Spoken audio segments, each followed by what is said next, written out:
السلام علیکم ورحمۃ اللہ وبرکاتہ۔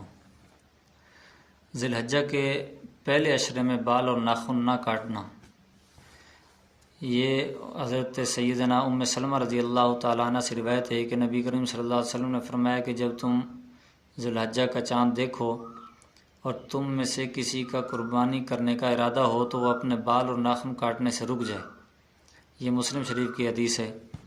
اس جیسی حدیث کو مد نظر رکھتے ہوئے فقہائے کرام رحمہ اللہ نے فرمایا کہ قربانی کرنے والے کے لیے مستحب یہ ہے کہ وہ ذی الحجہ کا چاند نظر آنے کے بعد قربانی کرنے تک اپنے ناخن نہ کاٹے، اور اسی طرح سر کے بال، بغل کے اور ناف کے نیچے کے بال بھی نہ کاٹے، بلکہ بدن کے کسی حصے کے بھی بال نہ کاٹے۔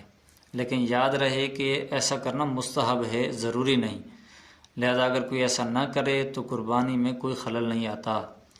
مستحب ہے کہ اگر کر لو گے تو اس پر ثواب مل جائے گا۔ اگر قربانی سے پہلے 40 دن گزر گئے ہوں تو پھر ناخن کاٹنا اور ناف کے نیچے اور بغل کے بال کی صفائی یہ واجب ہے، یہ لازم ہو جائے گی۔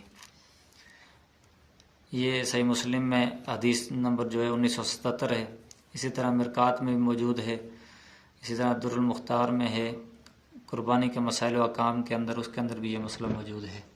اللہ رب العزت عمل کی توفیق عطا فرمائے۔